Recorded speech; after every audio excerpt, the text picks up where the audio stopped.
Welcome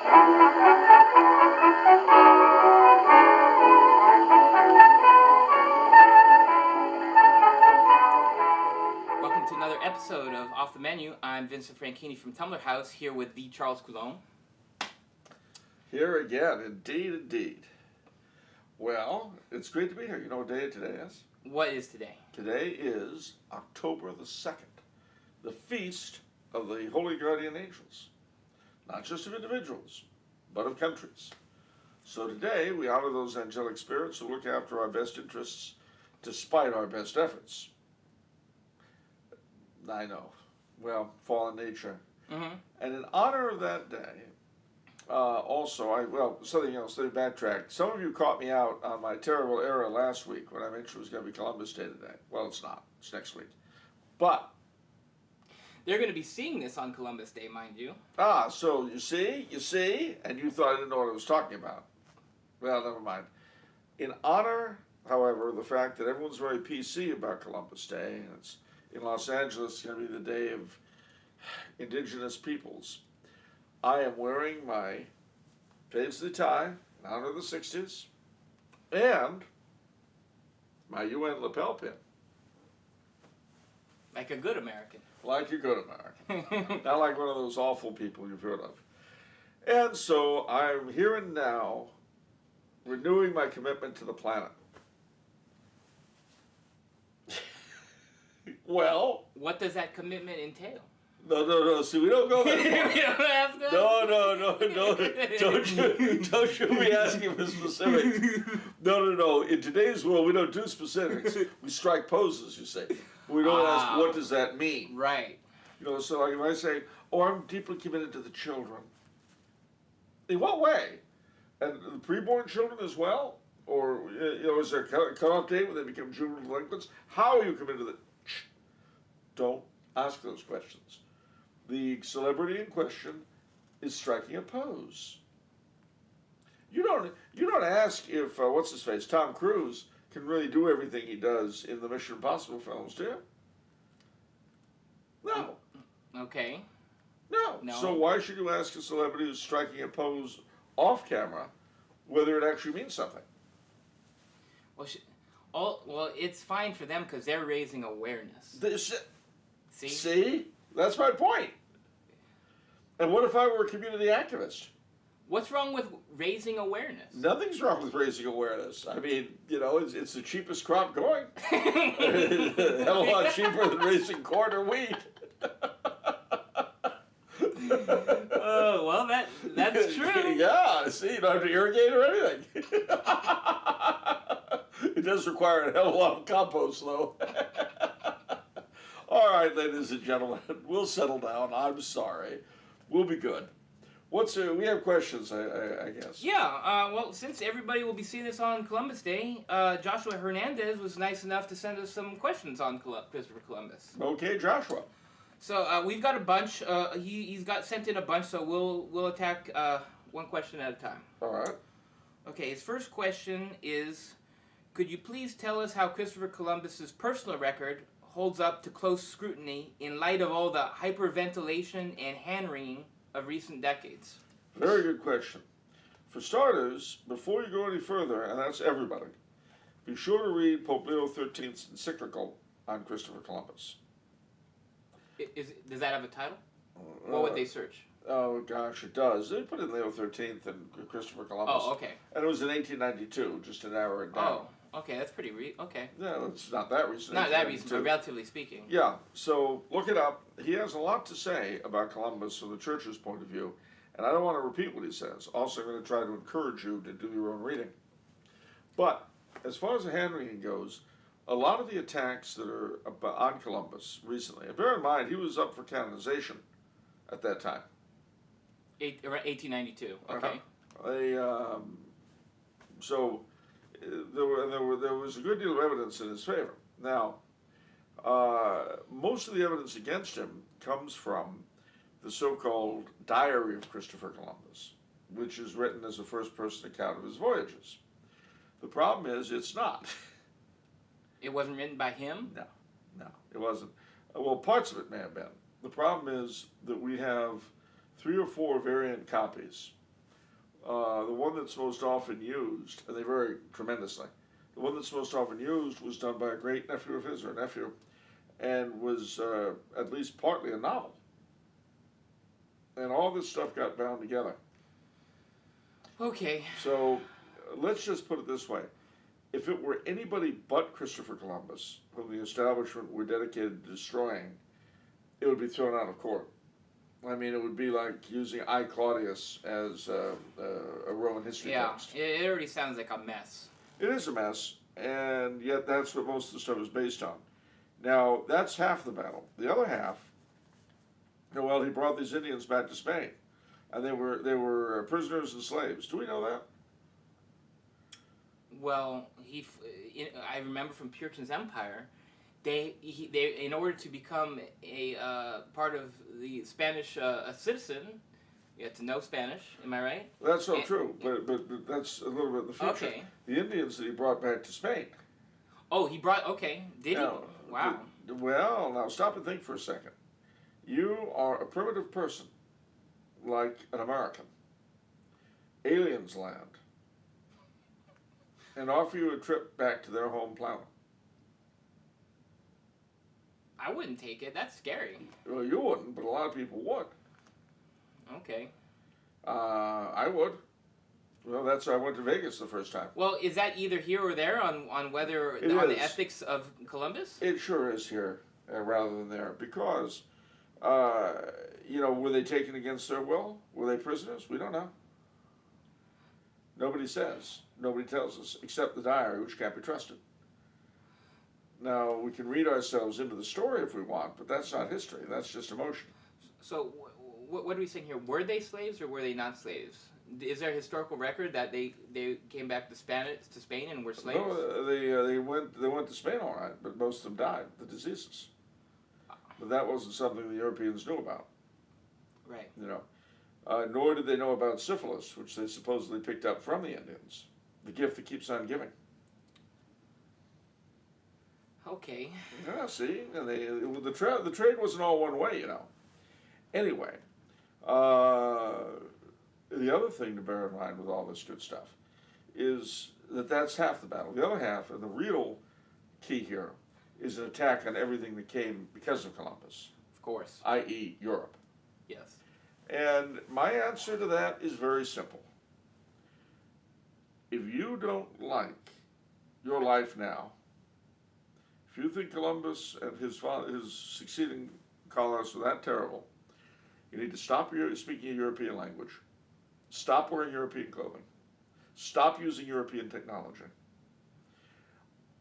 And really, if you don't want to do that, then take your European DNA back where you belong. And of course, if you happen to be of primarily American Indian descent, then give up everything I've said. Revert to the ways of your ancestors and do not be touched by the evil white man. But you see, that's only a part of it. The biggest thing is an attack on the Catholic faith. And that's what they hate. If all that had come in the wake of European discovery was our civilization of today, nobody would mind. Well, I think what Christopher Columbus did absolutely betrays American values of freedom of religion. But in order to become a Spanish citizen, they had to be a Catholic. Mm-hmm. That totally is against America. Well, it is, but we insist on other things instead, like non-smoking. Oh, sorry, that was bad. No, I mean, we Americans have requirements for citizenship as well. And we have a state religion, which if you don't believe, you will be punished to a greater or lesser degree. Or at least someone ostracized. And that is the religion of tolerance, the religion of freedom and liberty, whatever that might mean at any given particular moment. If you don't believe me, try using the N-word in public and see how far you go. But there is hate associated Exactly, with that. and that's one of our dogmas. Hate crime is our sin, just like abortion is our sacrament. We have our religion. It's not much of one, but it's what we got. Okay. Let's go to the next question. How would you characterize Christopher Columbus's treatment of the natives? I wasn't there. But, you know, he always said how friendly they were and how happy they were, which doesn't sound like they were terribly mistreated. But again, it's hard to say. You know, when we were fighting Germany in World War II, Mhm. we sometimes did terrible things to non-combatants. Same in our combat in Iraq.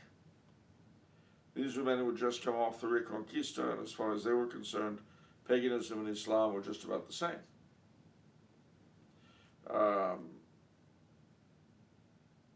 I would say, all things considered, that the Indians probably made it a lot better than the Moriscos did in Spain. They had to leave. Mm. The other thing too, I mean, at the end of the day, the important thing to bear in mind is that you can cite numbers and this and that backwards and forwards, but let's cut to the chase. And the chase here is this: the vast majority of Latin America has a much higher level of Indian population than Anglo-America does. And that is because it was very difficult to get Spaniards to come to the New World, on the one hand. Right. And on the other hand, if you accepted the Catholic faith and spoke Spanish, you were a Spaniard. And yet, at the same time, they safeguarded Indian self-government, which would only be destroyed at the time of independence in the Latin American republics. The end result of this was their ability, after the horrors of the conquest, and there were some horrors, no doubt about it, not directly because of Columbus, but I mean, they had some terrible examples of Indian slavery and mines and so forth. And incidentally, black African slavery was actually brought up as a substitute for Indian slavery, to spare the Indians the terrors and horrors. Okay. Yeah, that's what we call the law of unintended consequences. Anyway. I don't understand the rationale behind that. Oh, this is really terrible what we're doing to one people, so let's spare them and then let's subject another people to that? Yeah, because bear in mind, these folks were free. And they were basically being forced into laboring positions that they weren't suited for, they were no good at, they died at by the scores. They were not suitable? No. Like I mean, what? Like, can you give me an example? What, like farming? Mining and things like that. They died by the hundreds, by the thousands. It was terrible. They were not used to that kind of life. They were not used to that level of labor. And they couldn't take it. And that was why Bartolomé Las Casas initially suggested bringing blacks who were much better at hard labor and putting them to work. Then he kind of repented of that too when he saw what the results were. And with black slavery, and this is a bit off the topic, but it's important to remember, the Europeans bought the black slaves. Absolutely true. No way around that. Who sold them? Right. You love to make this point. I love to make it, and it's important to make.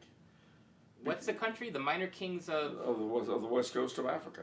Ghana and the Ivory Coast and Cameroon and places like that. And the thing with those guys was that they had made bundles for years selling slaves to the Arabs in North Africa. And then the Tuaregs cut off the caravan routes. And suddenly they had an enormous amount of human merchandise to sell.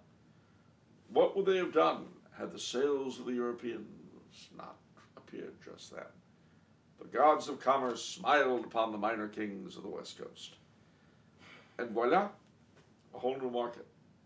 Right now, in West Africa, there's a big move afoot in Nigeria and the Ivory Coast and Ghana and so forth to get the descendants of those kings who still rule their petty little kingdoms to apologize for their ancestors' role in the slave trade. So far, you know what the response has been? No. Yeah, of course, because they don't need to. No, they don't need to. That was our ancestors. We don't care, and if you don't like it, go away. That was their response. Anyway, where was I going with this? The great achievement of the Spanish is that they created a colonial structure that lasted for over 250 years with a minimum of military force, with much less governance than we have to maintain our system. Much less in the way of policing than we have to maintain our system. Far less centralized than we have to be to maintain our system. And they could not have done that without the cooperation of the Indians. Moreover, when you look at the Wars of Independence, and again, this is one of those little basic facts, a majority of the Spanish Royalist armies were native-born, and a huge chunk, possibly the majority of those, were Indians. And we don't talk about that, do we? I wonder why. I don't get it. Yeah, boy, it's a big mystery. Yeah, it's just, I don't know.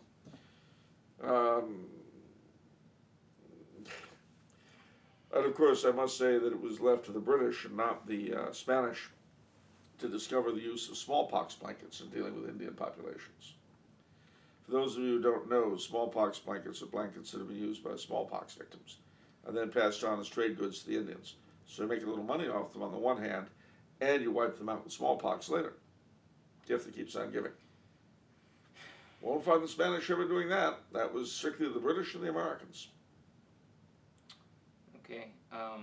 Was Columbus personally responsible for any of the injustices which were at times perpetrated against the Indians? I don't know. I don't think so.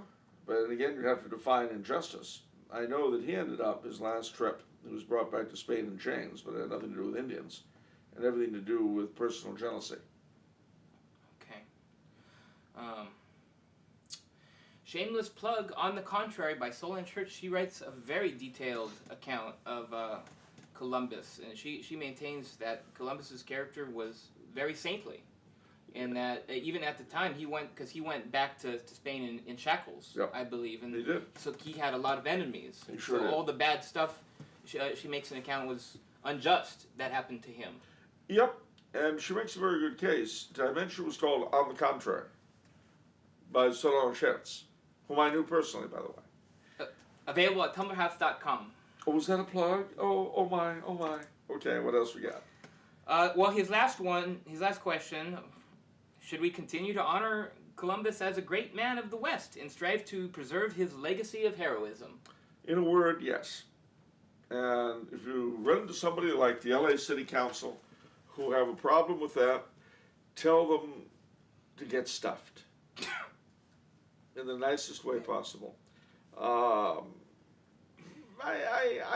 know, what cracks me up about these people, here they are enjoying the benefits of Western civilization and whining out of both sides of their mouth about how terrible the man who brought it here is. I repeat, if you don't like it, you have two choices if you're not a worthless hypocrite. Go home to Europe or stop using European stuff here. Or better yet, do both. Go to Europe, start a kind of quasi-American Indian Disneyland in Sicily, say, and just sort of hang out, you know, raising beans and corn and squash and pumpkins and shooting imported wild turkeys. Okay, like a Disneyland. Okay. Like a Disneyland, yeah. I'm having a little trouble picturing that, but okay. Indian land. Indian land. Yeah, Europeans would pay a lot to go see it. Yeah, in Sicily. In Sicily. We don't want the turkeys to get wild and loose. Okay. Well, what? This is saying it's like turkey. Okay. All right, fine. I don't care. What else we got? All right. Nate asks, what do you think of the modern radical orthodoxy movement in theology? Father Aidan Nichols seems to be somewhat a part of that, but I'm also thinking of people like John Milbank, David Bentley Hart, and many others. Do you think these thinkers have a potential to clear the way for Catholic and Orthodox tradition? Or do you think they are too tainted by the Vatican II theology? Very good question. Next. No, I'm not. No, well, firstly, let me say this about that. Father Nichols is probably my favorite living theologian. Yeah, you recommended him. I remember previous shows. He's ultra realist, even though you said he wouldn't consider himself that. No, I don't think he would. Yeah, but he's certainly very Platonic. He and the other fellow gentleman, Milbank, is a very well-known Anglican. Most of the radical Orthodoxy movement are not Catholics. Some are. What is the radical Orthodoxy movement? I'm not telling. Oh, no, the radical Orthodoxy movement is exactly what you might guess from the title. These are theologians who want to go back to the roots, as it were, of our faith and then apply them radically to our current life, our modern life. Well, see, radical is a relative term. Again, Solenchurch talks about this. I mean, radical, pretty innocuous things to perhaps medieval Catholics could be considered radical to Exactly. good Americanists. Exactly. And let's remember what radical ultimately means. It means return to the roots, radix. Ah. It doesn't mean return to radishes. Oh, okay. Sorry. Well, that clears that up. Yeah, well, all you radish lovers out there, you're not being excluded, all right? It's just that this really isn't about you, but you're not excluded. No, it means returning to the roots, ultimately. And the thing is, as we know, ours is a civilization, a culture, based upon a ton of compromises. And these are compromises that have been necessary simply to do business, to survive. The problem is that those compromises are all falling apart. So now the question becomes, so where are we going to go? How then shall we live? What direction are we going? Now, unless you're going to say that a sort of bland, colorless compromise is a good in itself, which I don't think anybody will do, no matter what you believe, what our radical Orthodox friends would say is that we've taken a wrong turning somewhere. It might be the Reformation, it might be earlier, it might be later, and we need to retrace our steps, go back to the roots of our problem, beyond them, and then apply what we learned from that to where we are now. And a very good example is, again, I take you back to Father Nichols, two books in particular. One is called Christendom Awake, which deals with every aspect of life, not unlike my own Star Spangled Crown. Oh, I'm sorry, was that a plug? Yes. It's the second time. Who's it available from? At TumblerHouse.com. TumblerHouse.com. Very good. It's called the Star Spangled Crown. Anyway, but he does it in a much more theological way, in a much richer way, you might say, than I do. And he talks about what is needed to be done, really, if society is to be saved. Are there concrete examples? That he gives. These are pretty abstract. Yeah, what are some concrete examples? He gives historical examples. I mean, obviously, because he's English, he's very much concerned with England. Okay. And what makes the English example interesting, and he delves into this in the second book of his I'd recommend very strongly, The Realm, which is about, as he calls it, an unpopular argument for the conversion of England, which nobody talks about anymore, any more than we talk about the conversion of America. But he points out, one, that England is on its way out, not unlike the United States and every other Western country. Two, if she's to avoid that, she has to return to her faith, to the Catholic faith, no less. Okay. Now, what makes the English case interesting is that they have in their society and government and culture all sorts of desiccated remains of a Catholic order that have had the interiors flushed out of them while leaving the shells intact. Right. We always seem to be talking about this. Like that question in the other show. Do you think the British monarchy is secretly Catholic? Well, yeah, which, is true and it's not true. You're right. It's not true in the sense, as I said then, it's not secretly Catholic in the sense that Queen Elizabeth and the royal family secretly attend High Mass in the depths of Buckingham Palace. It's part of the shell. Yeah, it's part of the show, it's part of what gives the whole thing meaning. But that's also true with Parliament, it's true with their cities and towns and their shires, with the universities, with every aspect of life. You can see the remnants of the Catholic past.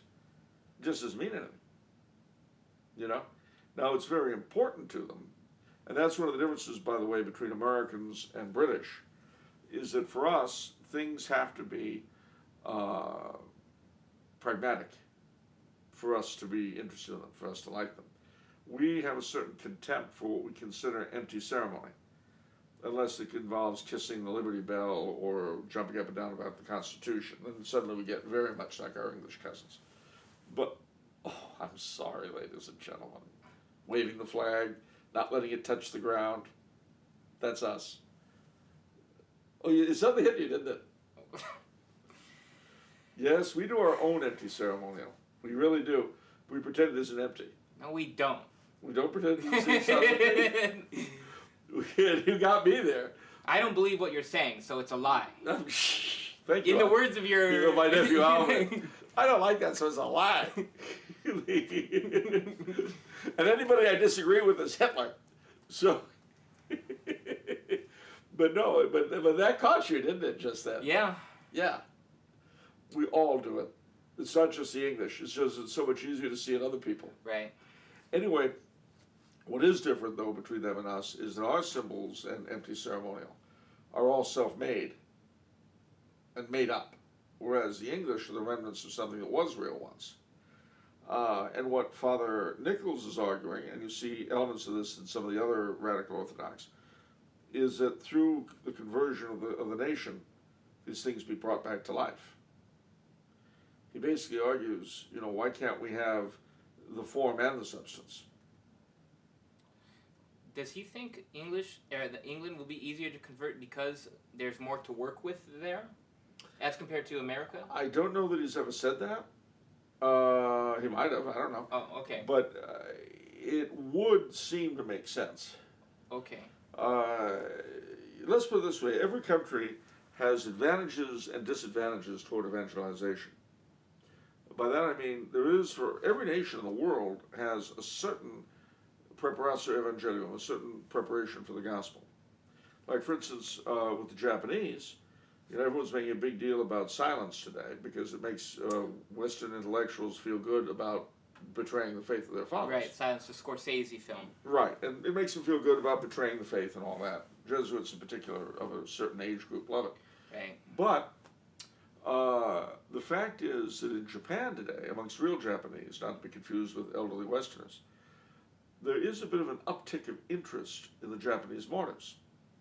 There was, for instance, a castle whose people were all Christian, and they rose up and then were besieged and killed. It's become a big tourist spot for Japanese. Mm-hmm. And if the church in Japan were interested in evangelization, that interest is exactly the jumping off point they could use. But that's very different from the English fossilized Catholic ceremonial. It's very different from the French communal Catholicism that's all over the place. You see, every country has its own areas that could be used. Right. With us, it varies tremendously from state to state and region to region. So, like, here we've got the missions, and we have the Catholic element in Old Hollywood. And there was one, believe me. Yeah, it's true. You look at Blessed Sacrament, where I got my first communion. Blessed Sacrament, Hollywood, Jesuit fathers, IHM nuns. Oh, you're talking about the city more than the... I'm talking about, well, no, I'm not talking about industry. I'm talking about the industry. The industry had a lot in the old days, not least because even the Jewish movie makers understood the attraction of Catholic symbolism. But beyond that, as I've said on other broadcasts, it's important to remember that in this country, our entertainment industry was brought to us, although it's a Protestant country, and it was, and to some degree still is, a primarily white country.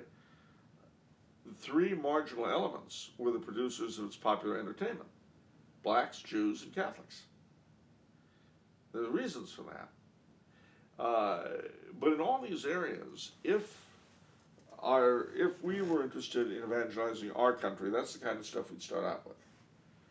But we're not, so we don't, but nevertheless. But it is, I think, a harder fit than it is for the English. Okay.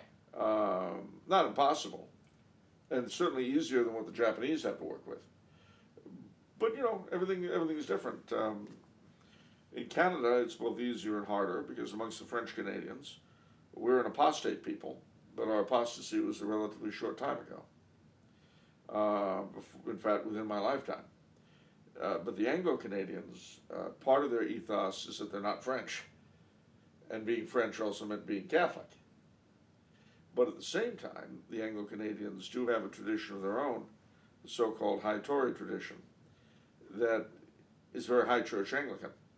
and has certain connections that could be explored. So, to answer his question, what do I think of radical orthodoxy? If it is used as a means of evangelization, and I believe it certainly can be, then I'm all for it. If it's simply an end in itself, then it's like any other end in itself. Fall short. Okay, what about his other questions? Do you think these thinkers have a potential to clear the way for Catholic and Orthodox tradition, or do you think they're too tainted by Vatican II theology? Well, firstly, because most of them, including Father Nicholas, was a convert, do not come from a cradle Catholic origin. That's not a question that means anything. Vatican II theology is not, how do I put this? It's just not there. It's not on the... Let me put this another way. When a person comes to see the church as a thing, he's not attracted to it by Vatican II. That's true. He's attracted to it by what is unchanging, by what Benedict XVI would call the hermeneutic of tradition. That's what attracts an outsider to the church. So it's not really a relevant question. These rock and roll youth masses don't attract him? No, oddly enough. Oh. And that, so I mean, it's not, Vatican II theology is something, you know, that doesn't apply to them because they never had it. They're coming from a completely different tradition entirely. I mean, it's kind of a hard question. It's like during what period did I fight in Vietnam, and how do I feel as a Vietnam veteran? Well, I didn't. I wasn't there. You know, I just finished rereading Desire and Deception. Oh, sorry. Well, I was just going to say, this kind of question is like, how would you say, Mr. Coulombe, how would you say your combat experience in Vietnam has affected your life? Well, I was never in Vietnam, and I wasn't in combat in Vietnam, so I can't even answer it hasn't, because that would imply that I was over there fighting. Yeah, of course. But it just, my combat experience in Vietnam never existed. Yeah. So I really, the question isn't really relevant. You see what I mean? Right. So yeah, he never was involved. So there is no taint of Vatican II. There's no taint, and it just doesn't touch anywhere. It doesn't touch anything. Well, what I was going to say, I reread Desire and Deception. Ah, what a wonderful book. And was that a plug? You seem to be doing this comparison in this one area of Unitarian belief with Vatican II theology. Well, a little bit. I did, because there was a reason for that. One, I love Unitarian theology. Of course. To the degree there is any. Because it was so, what's the word, intangible. I mean, one thing you can't accuse the radical orthodoxy people of being is intangible. Quite the contrary. They're interested in making the faith real in everyday life, in every element of life, in government, in society, in music, in culture. Everything with the faith, nothing against the faith, nothing outside the faith, to paraphrase Mussolini about the state. Right. And so, you know, it is the opposite of that kind of. Remember what the theologians of Vatican II, well, some of them, not all of them, were trying to do was to baptize the modern world, basically, as they saw it. Mm. This was based upon several misapprehensions. One was that the modern world was a thing, as opposed to a moment in time. And baptizing a moment in time is very hard. Yeah. But they, having lived through the world wars, ladies and gentlemen, and certainly World War II, a lot of the fathers of Vatican II believed that we had arrived in a new era, and that new era meant something. It meant about as much as JFK's haircut, because that time passed very quickly. All of the givens of that era are gone. The United States are no longer a self-defined Christian country. The Soviet Union no longer exists. We do not live in the world of 1963. But the theologians of that period, the dominant party, believed that we had entered a new age and that it would be permanent. Instead, they came up with a theology that lasted for a world that lasted about a decade, 2 decades. And now, when so many of its younger adherents have outlived it themselves, they're furiously attempting to force reality to fit it. It was a great theology, and we got to make the world around us fit it now. Well, no.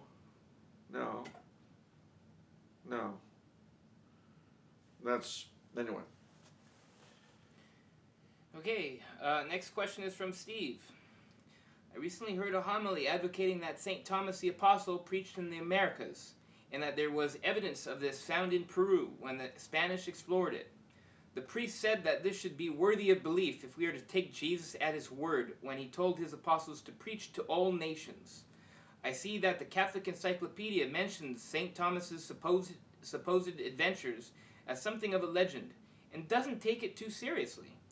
I'm wondering what Charles has to say about this matter, and if Catholics should advocate for this view of history. Well, since Charles wasn't there, he doesn't know. It's true that the Catholic Encyclopedia in general takes these legends very lightly. But that's unwise. Like anything else, we certainly would need to examine it. It's a pretty sure deal that Venerable, or is she Blessed, Maria de Agreda, she would be beatified? I don't think so. No, so Venerable Maria de Agreda bilocated and taught the Indians in our Southwest. Now, if a relatively obscure nun in Spain could do that, is it beyond belief to think that an apostle of our Lord could have done it? But this seemed... Oh, have done it as in bilocation? No. Okay. I mean, I wasn't there, I don't know. I mean, so what's kicked into this question kind of is where... We just sort of lost track of St. Thomas, where he went? I mean... Well, no. We know he went to India, or as they say, to the Indies. And of course, remember, the Indies, to the early explorers, meant both East and West Indies. Now, it does seem a bit much to think that St. Thomas could have gone from India, where we know he was, through the Indian Ocean, across the Pacific, and to the New World. That might be a bit difficult to believe. But could he have bilocated? Okay, so you're saying, in your strange worldview opinion, you're saying natural means, like a voyage, like St. Brendan, perhaps, is off the table. Well, I wouldn't say that, because we don't know. Well, where did St. Thomas die? He died in India. Okay. Wow. Well, okay. He died in India, near Madras. And there's a lot we just don't know about him. Now, another story which I read was the Spanish went into another temple. I forget if it was in Peru or in Mexico. But you know that each of the apostles, their statues have conventional signs, so you know who they are. Okay. I forget them all, but there are. And of course, our more recent ancestors, many of whom couldn't read, would always know which apostle was whom when they would go into a church. Interesting. Well, they could read churches the way we can't. You know, we go in there and we stand there with our tongues open, looking, oh wow, it's beautiful. But our illiterate, quote unquote, ancestors could go in and read them. Because they were brought up on the symbols, you say. Because we're much smarter, though, because we can use the internet. Anyway, so a group of Spanish explorers went to this obscure temple that was kind of run down, and they were told there was a treasure in the interior. So of course they went to see that and nick it. They go in, and what they found was what to them appeared to be a statue of Saint Bartholomew the Apostle. Where is this? Peru? Yeah, Peru. Yeah, I think Peru. Okay. Now, that's the only account I've ever read of such a thing about Saint Bartholomew. But again, if St. Thomas could bilocate, perhaps St. Bartholomew bilocated. Who knows? I don't. What I do know is that since we have seen those sorts of miracles since the time of the apostles, even up into our own, it kind of beggars belief to think that some of the apostles, anyway, at least, would have been incapable of them. So the real question is, how reliable are the witnesses? How reliable is the information that's proffered? Not, oh, that couldn't have happened. Okay. And since I'm not familiar with the material, I can't pass a judgment on the material. What I can say is that since at the very least we know about bilocation, it certainly could have happened that way. Okay, well, okay, so one of these standard, I don't know, but don't rule it out. Certainly don't rule it out answers. Well, I mean, I'm sorry. I know everything, ladies and gentlemen. And if you don't believe me, you ask my ma. She would have told you when she's dead. Okay, well, let's see if you give that sort of answer for this question. All right. Sabu Uncia, he asks, over the last year and a half, at least that I have noticed, there have been numerous communities who have been trying to prove that the Earth is flat. Theories differ quite a bit, as I would assume, is from the variety of the communities. Some say that the Earth is flat and there is a definite firmament to which cannot be passed through, thusly stating that NASA and other space community and any other space community is strictly lying to the people. This might include that the stars are just balls of light much closer to Earth than we think, and or that hell or underworld is immediately below what we consider the Earth's crust. Others claim that Antarctica is not an island but an infinite landmass that expands past our imaginations and could contain immeasurable treasures as well. Most state that gravity is a big lie. Having heard your rebuttals against evolution, I am curious if you have looked into this at all and what you might think of it. I know they are two vastly different ideas, but at the same time, they both deal with creation as a whole. So what do you think? I try not to. You try not to think? Yeah. Life is so... Already my head hurts. All right, ladies and gentlemen. A flat Earth. Yes or no? No. Oh, no. No, next. No, I'll just say about the flat Earth that I did have I was once torn to pieces on the phone when I was a teenager by a member of the Flat Earth Society. Oh, really? Wow. Yeah. So that proved to me that even if what you're saying is true, if you can't defend yourself, you'll look like a moron. No, I believe the world is round. That's why Christopher Columbus reached America instead of falling off the edge of the world. But don't think that doesn't mean I don't have a lot of sympathy for flat earthers. I do. Because of all of the ideas I've ever heard, the one I liked best was the idea that the world is a gigantic flat table on the back of 4 elephants who stand themselves on the back of a gigantic turtle that swims through an endless sea.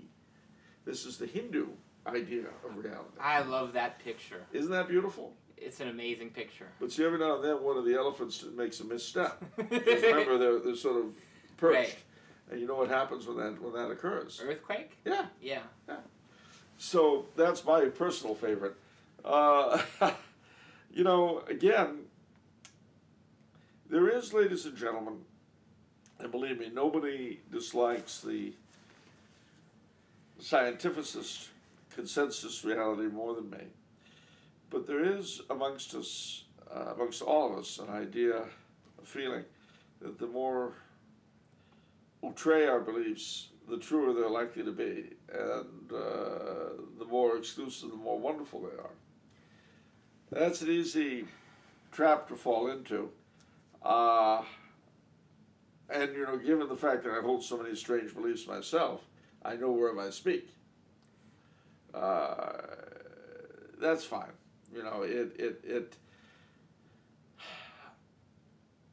I certainly don't mind the flat Earth community existing. I don't want them designing my my airplanes. Well, see, I was waiting to say that because they mentioned like the NASA pictures of Earth showing around. So they say that's a lie. But my big question is, What about airplanes? The invention of the airplane. Oh, don't go off this area because then you're suddenly off the map. Or you'll fly into Antarctica. You'll fly, yeah. You know, yeah, That's a problem. I know it's a problem. But you know what? We're not going to disturb them. Or, okay, leave them be. You know, if the world is flat to you, I'm sure it's very real to you. I will not disagree with you. Sometimes I wish it were flat myself. But see, the thing is that it does play into the idea that everything is a conspiracy. There's a huge cover-up. The moon landing never took place. Right. JFK was actually assassinated on Mars. Oh, that's a new one. Okay. You heard it here first, ladies and gentlemen. It wasn't Dallas. It was a mock-up of Dallas on Mars. Heard it here first. Okay. And the rocket pilots who flew the first family over there, one was a Jesuit, the other was a Freemason. If I see something on the internet in a year or so about the JFK, Mars thing, the Mars thing, yeah, we'll know. JFK. What is the connection between JFK, the JFK assassination, Mars, the Jesuits, and the Freemasons? There you go. Well, ladies and gentlemen, you keep your eyes peeled. Citizens, watch for the skies. What else you got? Who said that? That's from some science fiction movie. Oh, okay. From the 50s. All right. Next question is from Tyler David. What is your opinion on the personal ordinariate of the Chair of St. Peter, also known as the Anglican Ordinariate? What connections do you have to it, as you have mentioned it before in your talks? Do you think that it will bring back aspects of English Catholicism that were lost during the Reformation? What can be done to improve this unique ordinariate within the Catholic Church? So I guess we'll take this one at a time. So what's your opinion? I'm all for it. Is that plain enough? Okay. I'm all for it for a number of reasons, but yeah. What's the next one? What connections do you have to it? I'm a regular attendee at an ordinariate parish, as well as a regular Latin Rite parish, which means I go to Mass twice on a Sunday. Sorry, I'm so holy. You'd think I'd be holier, but it doesn't work that way. I'm also I've written quite a bit about it, and I've known many of the principles for a long time. My godson is a priest of the Ordinariate. Yes. So. A very good one. Yes, it is. An extremely good one. So far, he's putting together 3 parishes all at the same time. Very impressive. And that's with a wife and children. Yeah, even more impressive. And he's starting a school. Really? Yep. Okay, wow, that's otherworldly. I don't, wow. Well, okay. It's like Father Phillips in San Antonio. I mean, he started that parish in 1980 or so with nothing, literally, a handful of people. And now it's the biggest parish in San Antonio. They've got not just a school, but an academy as well. Mm-hmm. These guys are incredible when it comes to really doing stuff. Our regular Latin Rite priests would probably be well advised to look at what they do and maybe do likewise. This will be a shock for modern day people, but and certainly for the Holy Father, who said he worries about it when he reads about it in the paper. Success in the religious life is not a bad thing. Making a lot of converts, bringing people into the church, having things that are growing and not decaying, parishes that are opening and not closing, schools that are opening and not closing. These aren't bad things. I had to make that clear for the sake of a certain age group. So you're all about quantity over quality. That's what you're about. Well, the problem is the elderly group to whom I refer are about neither. That's the problem. They're against both quantity and quality. Because, see, on the one hand, they get upset if anything is growing, but on the other hand, you shouldn't know anything. Oh, we can't teach any Latin because they don't know it. Do you think that it will bring back, or did I already ask this? Do you think that it will bring back aspects of English Catholicism that were lost during the Reformation? Did I? Yeah, you didn't ask that yet, and the answer is yes, but there's a lot more to it than that, although that's very important. You've got to go back to why Benedict XVI did this in the first place. Firstly, the Anglo-Catholics did indeed preserve elements of English Catholicism that were lost to English-speaking Catholicism in general after the Reformation. That's true. It's also true that they created or invented things or borrowed them from the mainstream of Catholicism, which have been abandoned since the Council, and they've got those. That's all true. They have speaking of what we were just talking about, they have a long tradition of real education and reverence and liturgy and all these sorts of good things that we used to have and don't anymore. And that's all important. But these things are means to an end. And what the Pope saw, and I certainly agree with him, is that these ordinariates, not just here, but in Britain and Canada and Australia and all that, can be powerful tools for converting the Anglosphere to Catholicism. Again, pace the elderly people who don't like the idea of conversions, building, growth. I know, it's a challenge. But we are here to make disciples of all nations. And going back to what we were saying earlier on, every nation has to be converted in a particular way, in keeping with its own history and genius and so forth, to that one universal church. And I believe, and apparently so did Pope Benedict, that these ordinariates can be a powerful means of evangelizing the Anglosphere, which today is the dominant cultural force in the world. It may not be in 50 years or 100 or 90, but it is now. The other thing to bear in mind, too, for those who come into the Ordinariate, they don't just become the heirs of what was preserved and of what came later in Anglo-Catholicism. They also become the heirs of recusant Catholicism, those Catholics in England, Scotland, and Ireland who refused to conform to the new religion. St. Thomas More and St. John Fisher, obviously, but the generations of Catholics who lived and died without any hope that they would see their countries restored to the faith, but nevertheless kept the faith, despite the loss of personal property and prestige and the inability to go to university or hold major jobs, major positions in society. Those people who kept that faith down to Catholic emancipation, that becomes part of the Ordinariate's tradition as well. And so when a Catholic, or when an Anglican rather, or a Presbyterian or Methodist, or whatever it is, comes into the Catholic Church via the Ordinariate, he becomes an heir to all of that. And it's a very good foundation. But as I say, it's only a foundation. The point beyond that is the conversion of the Anglosphere. I was actually a little shocked on when you talked about the Anglican Ordinariate in the Star Spangled Crown. I don't know if this was a true projection or something else, because you always fall back that it's fiction. Because it is. But you, in Star Spangled Crown, you seem to say that the Anglican Ordinariate is going to basically swallow up all of the Protestant...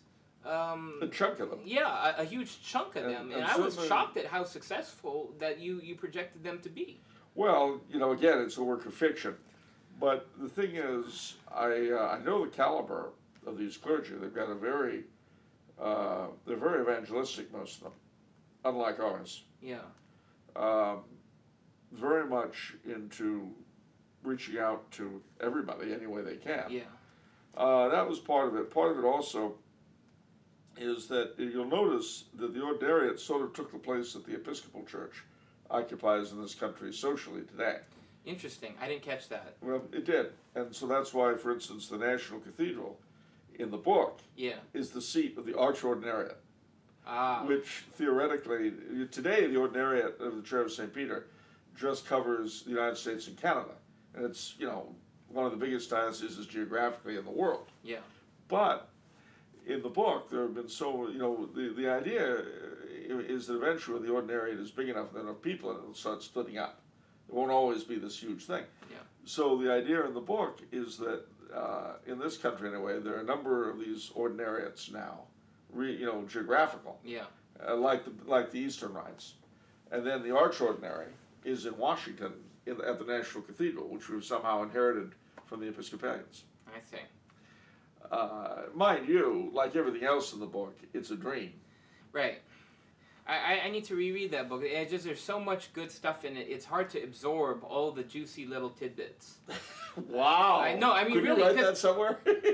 Well, because I had to read it before we published it twice over, and already on the second one, it's like, oh wow, I caught all this, but I still, even on the second reading, I still didn't. I know I didn't catch everything, as you've just shown.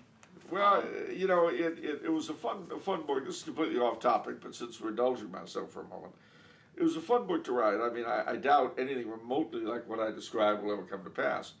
But it answers, in one way anyway, questions that I think we need to answer if we're going to remain as a country. Right. If I were a gambling man, which I'm not, I would bet that far likelier than anything like the benevolent outcome I give, the country will probably break up into pieces. Would be my guess. Gosh.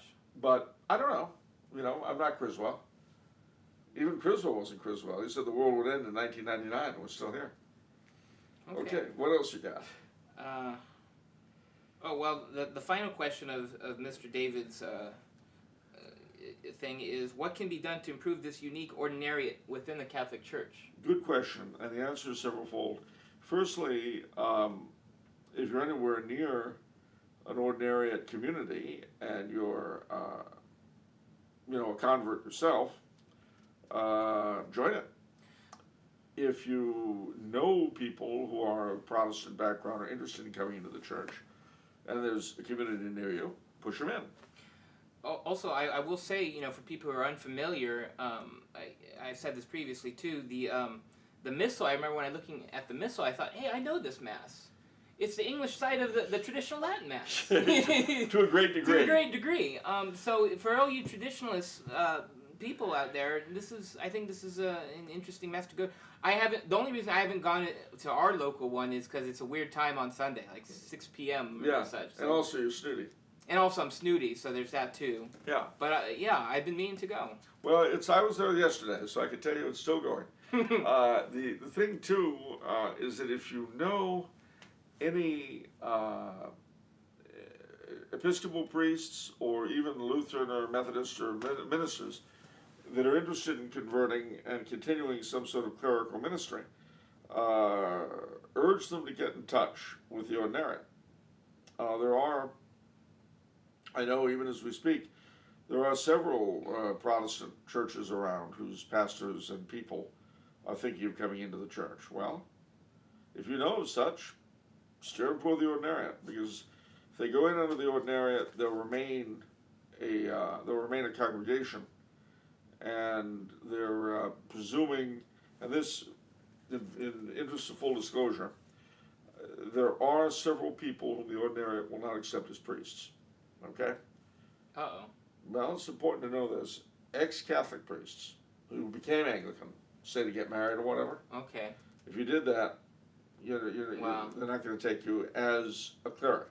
They'll take you as a layman, of course, but they won't take you as a cleric. Now this is a very unfortunate truth, especially the Episcopal clergy, if there's marital irregularity, the fellow is living with his second wife or he's her second husband, that kind of stuff. Unless a marriage tribunal can, pull something out of it. So that's the second problem is that incoming clerics have is marital issues. Now you might ask me if you wanted, how do I feel about having married priests? And the answer is that those I know manage to juggle it. It's hard. It's very hard. And I know every one of them I've spoken to is all for a celibate priesthood, especially with us, with the Latin Rite. It's also interesting that while a married priest can become an ordinary, he can't be a bishop. So the last ordinary was Monsignor Steenson. The current ordinary, Bishop Lopes, is unmarried, and he was a Latin Rite priest. He was actually a Vatican bureaucrat. For a bureaucrat has a nasty sound to it, but he worked in the Curia. Mm-hmm. And he's a very fine, very fine individual. Yeah, he's a young guy. He's a young guy, And I suspect that he sees the Ordinariate, because he's Portuguese, and I'm French-Canadian. You know, we're both familiar with, shall we say, an ethnic Catholicism. And one of the problems in America, anyway, is that there has not really been an authentically English-speaking Catholicism in this country that was intellectual, that was keen on evangelization. What you had were a bunch of Irish trying to Americanize a bunch of foreigners. Wow. And that was nice, I guess, in its way. It made nice movies. But it did not do the job of evangelizing the country. And that, you know, if we're to believe our Lord, that's supposed to be our job here. Gosh, that's it right there in one sentence. Yeah. Wow. Okay, next question is from Troy. What is your opinion of the interwar organization, the Legion of St. Michael the Archangel? Oh. It seems that in Romania, the right distinguished itself actively from both fascism and National Socialism by stating the vital importance of the spirit over the state or the race. They were also monarchists. I've looked into some of the accusations against them, and many charges seem spurious, unsubstantiated, or propagandistic. What's the truth about interwar Romania?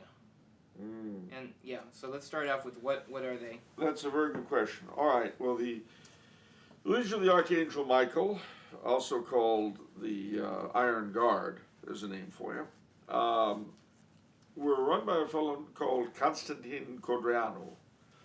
And everything he's just said there is quite true.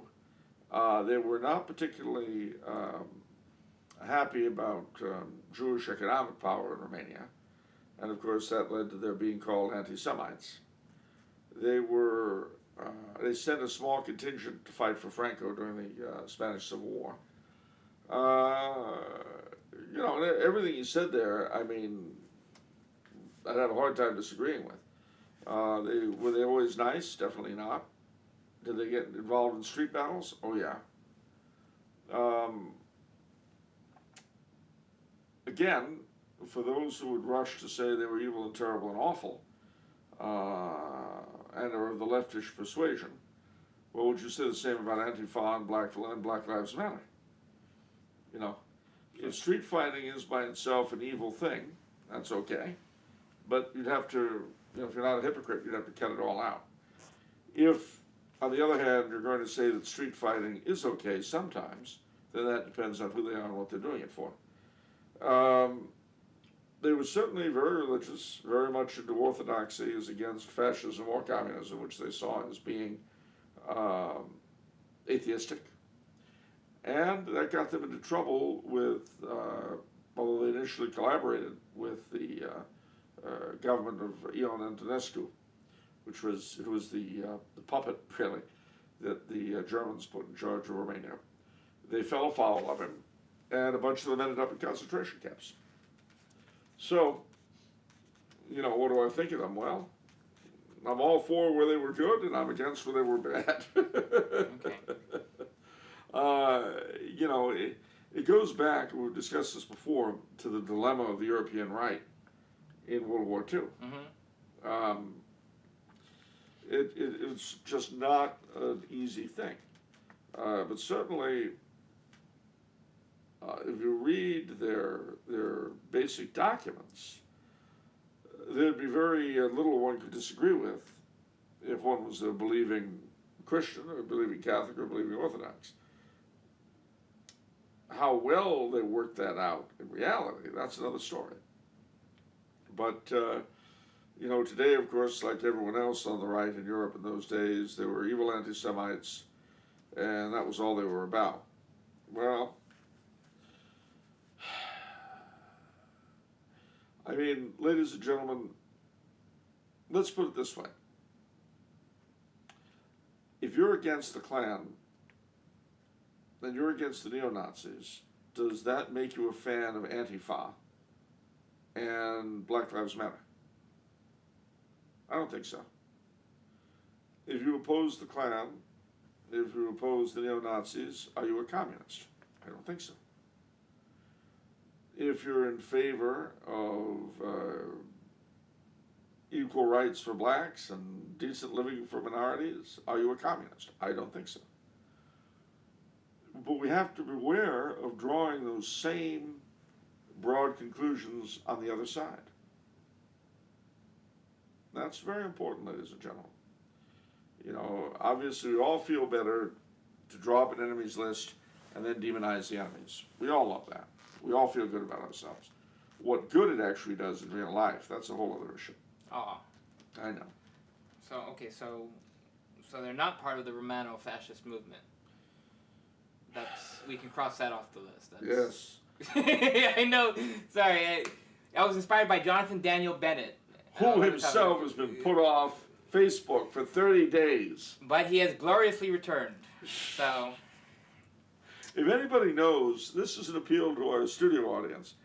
I have not been threatened by Facebook with anything. Does anyone know how to get that done? If you know how to get Facebook to threaten you publicly, please let me know.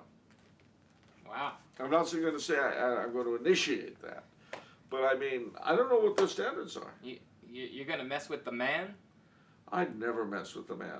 In fact, I'd write a note saying, you know, here are your requirements to be squelched and have your free speech taken away. I promise you, I will never violate your orders, mein Führer. Never. I'll do as I'm told by Mr. Zuckerberg. No, I think whatever Facebook want me to do, I will do. That's the price of maintaining my connection to Facebook, yeah. And I will celebrate my subservience. Good. I will paint my shackles a beautiful color. Little happy faces on each chain. Little happy faces on each shackle? Yeah. What? Love that imagery. I said, oh, so I can't enjoy my slavery. Fine. Oh, no, we're abolishing slavery. Are you kidding me? Sure, if that's what you want to call it. Anyway, whatever it is, I'll celebrate it. Okay. Okay, last question of the day. Oh, wow. From Chris Sanchez. Okay, Chris. I was wondering if you and Charles wouldn't mind discussing unexpected deathbed conversions. I know he mentioned George Washington possibly, but are there others? Any lesser-known deathbed conversions that Charles could bring to light? Oh, sure. Lots and lots. Although, bear in mind, there's an old saying, the deathbeds of the great are the seed beds of legend. The seed beds? Yeah, and then, you know, we would plant seeds and seeds grow. Okay. Seed beds. Deathbeds of the great, seed beds of legend. Okay. So in other words, there are all kinds of things that have been said about people on their deathbeds that may not have happened. Oh, I see. Okay. Just because it's a big timer. I mean, nobody does that about unimportant people you've never heard of. Right. But, you know, did you hear that on her deathbed, Elizabeth Taylor vowed to give millions to Greenland? No, I didn't hear that one. I hadn't heard it either, but nevertheless, Right. you weren't there, were you? Neither was I. She could have said it. Gosh, that's true. That's a perfect... Because nobody's in a position to refute that. Usually not, no. Wow, that's great. Because and somehow the burden of proof is never on the... well, where did you get that from? When did Elizabeth Taylor ever show any kind of interest in Greenland? And I would say, oh, you've never heard of that before? Yes, that's the proper answer. Yeah. You didn't know that? Wow, you are out of it. Yeah. All right. Well, anyway, I don't really know that that's true that Elizabeth Taylor became interested in Greenland in her last days. Perhaps she did. I don't know. But interesting deathbed conversions. Well, there's a possibility of Jefferson Davis, the President of the Confederate States. Yeah. King Edward VII of England died in 1910. John Wayne. John Wayne, that's a biggie. Yeah. His wife was Catholic, right? That's why that happened. She was. Well, they all were. Oh, they all had Catholic wives. No, all of his wives were Catholic. Wait, I'm sorry. What? All of John Wayne's wives were Catholic? Yeah. How many wives did he have? 2 or 3. Oh, okay. Though he wasn't Henry VIII. Right. All of Henry VIII's wives were Catholic, though. A number were Protestant. Let's see. Who else we got? Oh, Sir Laurence Olivier. Really? Yep. And, Wow. rumor has it, because remember he did the Deathbed Conversion scene of Lord Marchmain in Brideshead Revisited. Mm-hmm. So the joke was that was the dress rehearsal. Let's see, who else we got? Gosh. You know, you hear so many of these things, they go in one ear and out the other. Did you hear so-and-so died, came to the church on his deathbed? No. Before the show, you said Vincent Price, but was that Deathbed? Oh, or no. Vincent Price was a Catholic, but that was an earlier conversion. And same with Bob Hope. He converted like 5 years before. Same with Gary Cooper. Now, he converted long before his death. But he kept it semi-secret because, as he put it, he didn't want priests constantly hitting him up for money. Smart. Yeah, well. Let me see. Who else? Dutch Schultz. Hollywood lied to me. Oh, how did Hollywood lie to you? I thought he got in, Hoodlum and some other movies. He gets killed at a restaurant and then he just dies right there in the restaurant. He had a deathbed. And he was Jewish. Yeah. Okay. But he called for a priest at the end. I'll never trust Hollywood again. Oh, for my history. no! Never. If you can't trust Hollywood, who can you trust? Who else? Oh, gosh. All right, let's see. Who else we got? Charles II. Oh, okay. Brother to James II. Oldest son of Charles I. Let's see. Who else we got? Gosh. JFK. That was too low. That's low. I apologize. Who else we got? Honestly, I can't think of anybody right now. And as soon as we get off the air, I'm going to think of a ton. What about like actors and actresses and stuff like that? Actors. Well, John Barrymore had been a Catholic. He wasn't much of a practicing Catholic, but he had the last rites before he died. Mm-hmm. Same with Clark Gable. Okay. Let's see. I don't think Christopher Lee was, which is a pity. I always liked him. Is he still alive, or he died? Didn't he died 2 or 3 years ago. Gosh. Let me see. Not Michael Jackson, no. That's strange. That's so sad because Christopher Lee, I remember one of the things because Christopher Lee, actor, played Saruman in Star Wars Count Dooku. But he read Lord of the Rings, I remember. He said every year he reads Lord of the Rings. Every year. And it's so sad that it didn't rub off on him, the Catholicism in it. Well, maybe it did. I just don't know. Maybe it did. I just don't know. Hopefully it did. And I certainly wasn't there. Right. Well, okay. That's about all I can come up with at the moment. As I say, this evening, they'll come flooding into my head. I'm sure. Well, let's see. You got anything else? No, that's it. Well, thank heaven. Let me see. So the next time we're going to convene together will be, I'm going out of town. Yeah, you're going out of town. I'm going to the St. Benedict Center Conference in Richmond, New Hampshire, this coming weekend. Was that a plug? Yeah. Yeah. I'll be emceeing and giving a talk there on the Reign of the Two Hearts. All right. Well, I think then that we'll reconvene. I guess I'm coming home on the 10th.